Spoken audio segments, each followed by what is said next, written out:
Shimdika hammaga salom. Bugun sizlar bilan koreys tilidagi 40 ta harf haqida ma'lumot eshitamiz. Koreys tilida 40 ta harfdan iborat bo'lib, ular unlilarga va undoshlarga bo'linadi. Unlilar 21 ta bo'lib, undoshlar esa 19 ta va ular ham ikki turga bo'linib, qo'shma va asosiy turlarga bo'linishadi.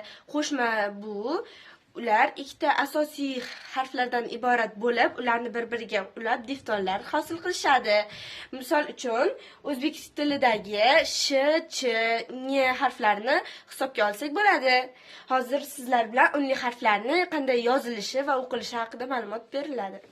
Unlilar 21 ta bo'lib, ular ikki turga bo'linadi, asosiy va qo'shma. Biz esa bularni endi hozir asosiy unlilar haqida ma'lumot ko'rib chiqamiz, ya'ni 10 tasini. Asosiy unlilar ikki turga bo'linadi. Tik asosli va yotiq asosli unlilar. Bulardan biri agar tayoqchadan o'ng tarafga qarab chiziqcha chiqqan bo'lsa, bu A harfi hisoblanadi. Agar tayoqchadan o'sha tayoqchaning oldiga yana bir chiziqcha qo'yilsa, bu Ya harfi hisoblanadi.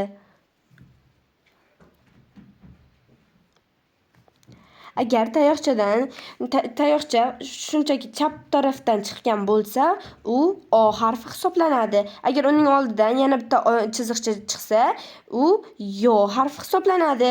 Bu oddiy tayoqcha esa I harfi hisoblanadi.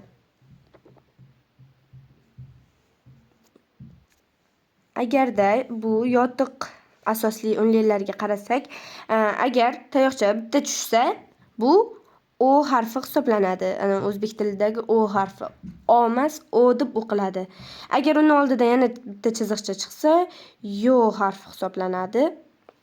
Agar buning teskarisi bo'lgan, undan bitta tayoqcha chiqsa, u U harfi hisoblanadi. U.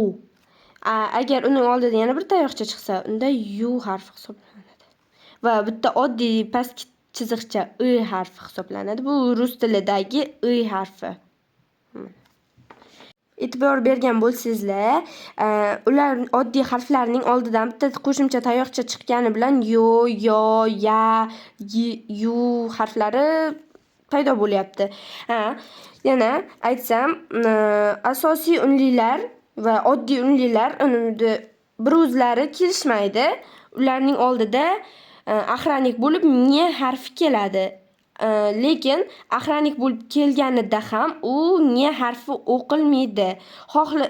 Xohlagan harfingizda ham unli harflar bir o'zi kelmaydi va uning oldiga обязательно n harfi kelishi kerak. Bitta dumaloq kelishi kerak. Mana bu masalan ezoza deb yozmoqchi bo'lsak, z harfi yo'q, j deb yoziladi, j deb yoziladi. Mana oldidan deb yozishingizdan oldin bu difton, mana bu yozishingizdan oldin oldiga dumaloq bo'lishi kerak bu harfi. Ja. To'g'ri, ja deb o'qiladi. Mana shunaqa oldida uni bo'lishi kerak, axraniki bo'lishi kerak.